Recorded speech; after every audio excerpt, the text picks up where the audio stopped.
Се редат оставки под притисок на јавноста, откако лица вработени во владата или блиски до СРСМ се под лупа на обвинителството за можен сторен криминал. Оставки има, но засега одговорност не. Најсвеж пример е Драги Рашковски, кој се поднал оставка од позицијата секретар за следење и поддршка на институциите по спроведувањето на програмите за работа на владата. Премиерот ја припатил оставката, но дали, ако Рашковски сторил криминал на вистина ќе одговара, е отворено прашање. А институциите имаат полни раце работа да ја истражуваат работата на поранешниот генерален секретар на владата. Името на Рашковски се споменува во неколку афери, вредни илјадници евра.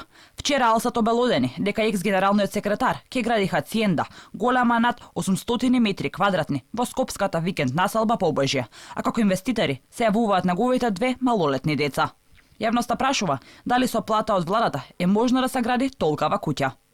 Луксузниот начин на живот на Рашковски не се само екзотичните патувања, раскошни викендици, туку и скапо возило Волво, чиј модел вреди над 70.000 евра. Овој автомобил тој го нема пријавено во анкетниот лист. Наред се сега институциите да истражуваат како Рашковски можел да си го дозволи овој луксус само со владина плата. Рашковски се споменуваше и во аферата Леонардо за спорниот тендер за набавка на радарски систем во МНАФ. Гласот на екс-генералниот секретар се слуша во разговор како преговара за детали за проектот вреден над 7 милиони евра, но обвинителството ја отврли пријавата за случајот. Тоа е предмет на истрага и во случајот за набавка на систем за сообраќајни прекршоци, за кој МВР немале потреба, а таков сличен патент има токму Рашковски. Системот е вреден над 80.000 евра.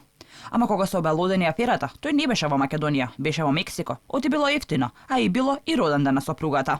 Но не е само Рашковски чие име го следат афери. Дузина владени функционери се осомничени дека се вмешани во огромни скандали, но разрешница нема, само оставки. Денови, месеци, дури и години поменуваат, а надлежните институции, барем во јавност, не соопштуваат ниту еден детаљ за тоа што се случува со Рекет 2, фризерницата, случај во кој се осомничени Ден Дончев, Лидија Димова. Владините функционери кои се сомничат за кривични дела поврзани со финансиски криминал, само си поднесоа оставки, но друга реперкусија не добија, барем не досега. Името на поранешниот директор на Фондот за здравство Ден Дончев се споменуваше во случајот Рекет 2 за фирмата Диамет, која во 2013 година доби концесија за дијализа на бубрежно болни, но се испитува видеото на кое се гледа како тој зема и става кеш пари во торба.